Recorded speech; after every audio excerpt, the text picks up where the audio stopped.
Welcome to the Post Sports Chat. I'm Rubenstein here with Ed Owens before the final game of the season for the WVU football team. It's been a struggle for the Mountaineers, 4-7, and no matter how Saturday's home finale goes against Iowa State, this will be the last game. No bowl this season for the Mountaineers. And 12 games deep, and we're still starting our discussion with quarterback situation. Still kind of going into this one not knowing who it's going to be. Have you gotten a feel where does WVU stand at this point with the quarterbacks? Dana did us a favor. He at least eliminated 4 Childress from the conversation. Childress, who tore a pec against Maryland early in the season. Kind of hinted at a possible comeback for Childress. He is officially ruled out, which leaves Paul Millard and Clint Trickett. And no, we're exactly in the same position we were in week 1, and we're heading into the final game of the season, and it's completely up in the air for WVU. I think Trickett, showed the most promise. He's kind of always been the one, even from the very first time we sat here and talked about this, that I thought they wanted to go with this season.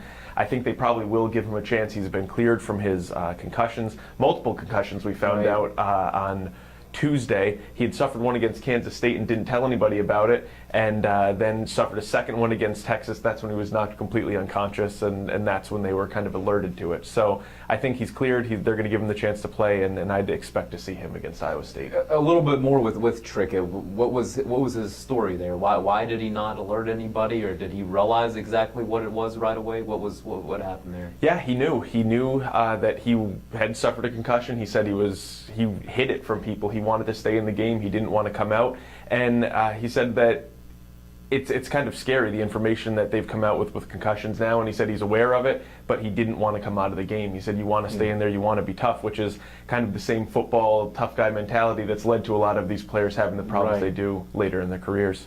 No, that's a tough situation, interesting. But looking at another offensive player on WVU side who actually be playing in his last game as a Mountaineer, his first and only season, Charles Sims, came in with high expectations. WVU expected him to be their main guy on offense. And when you look at some of the stats, he has delivered to a degree where he ranks second, I think, in all-purpose yards in the Big 12. Where does he go in this last game? What do you think this season will be remembered with Charles?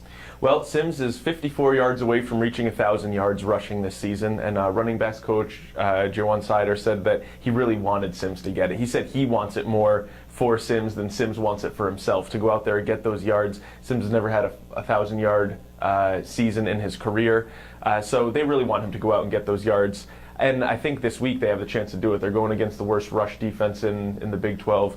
Iowa State's given him about 225 yards, so Sims has a good chance to do it. As for the season, I think it will be remembered as a pretty successful one-year rental for WVU. Came in from Houston. They expected to be able to use him a lot the same way that Dana did when they were together back there with the Cougars, and I think they did that. Sims is obviously the leading rusher on the team. He's tied for the team lead in receptions, so they've really gotten a lot of mileage out of him for just 1 year. Yeah, absolutely. And when you look at kind of the senior class as a whole, that was one other thing that I spoke to quite a few of the seniors, and Charles is on the other end of the spectrum where he hadn't really played, but then you look at this group of 14 guys and kind of what they're going to be remembered for, and a lot of them were talking about hoping that they left a legacy that they kind of stuck through it, which when you look at it, you know, they're the first senior class that will not be going to a bowl game since 2001. They've had their ups and downs, but it probably is one of the most interesting groups of fifth-year seniors that WVU's ever had when you consider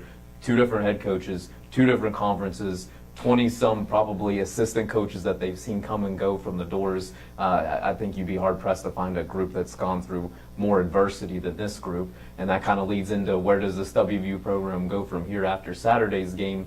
It seemed like one of the words that Dana Holgorsen mentioned a lot on Tuesday was continuity, which I kind of found interesting, where what he was saying before the season versus what he is saying now kind of contradicts one another. Yeah, absolutely. Heading into the year, it seemed like they were talking about how they were going to be able to replace last year's stars like Geno Smith, Stedman Bailey, Tavon Austin without missing a beat. The offense, they kind of viewed it as a machine. You just kind of replace a couple parts here and there and keep it rolling. I think they were surprised at how many struggles they had this year.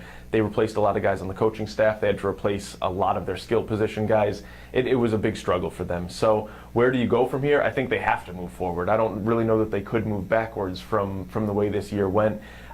Hopefully they wouldn't have the same injury concerns going forward. Dana said he never expects to have another season like this in terms of personnel and coaching changes. So I think there's optimism. I think he said that he feels like they're still moving in the right direction and that the pieces are all there. So it's just a matter of going into the offseason, pulling it all together, and hopefully coming back next year with a better product on the field. And last one for you. You mentioned the assistant coaches, and it's something that throughout the season we hadn't really gotten into, but they did replace 3 of their 4 offensive coaches in the offseason. And in the preseason, Dana Holgerson and Shannon Dawson said no big deal. Both of them knew the offense so well that it wasn't that big of an issue to have so many fresh coaches. But did that factor into what happened offensively this season? And conversely, do you feel like Dana really wants to make sure he keeps that offensive unit intact moving forward? I think he does want to keep the offensive staff in place. I think he does like the guys, and as I said, he does feel like they're moving in the right direction. That said, I don't know you can blame their offensive struggles on the coaching changes. They did have guys who were in here, guys who were in the system. They had to teach some of the players what to do, I guess, from square one. But the not knock on this offense, but the positive about this offense was always what they said. You could install it in 3 days. You could keep it moving. You could figure things out quickly. They weren't able to do that. They've had a lot more than 3 days this year, and they never really got this going. So hopefully it is going to come down to continuity, kind of giving them that extra year to get it figured out. But I don't know that you can say the offensive struggles this year were completely from that coaching staff changes. Sure. I think I would agree with that. And appreciate your time. And please continue to check thedpost.com for the latest on the Mountaineers. Thanks for watching today.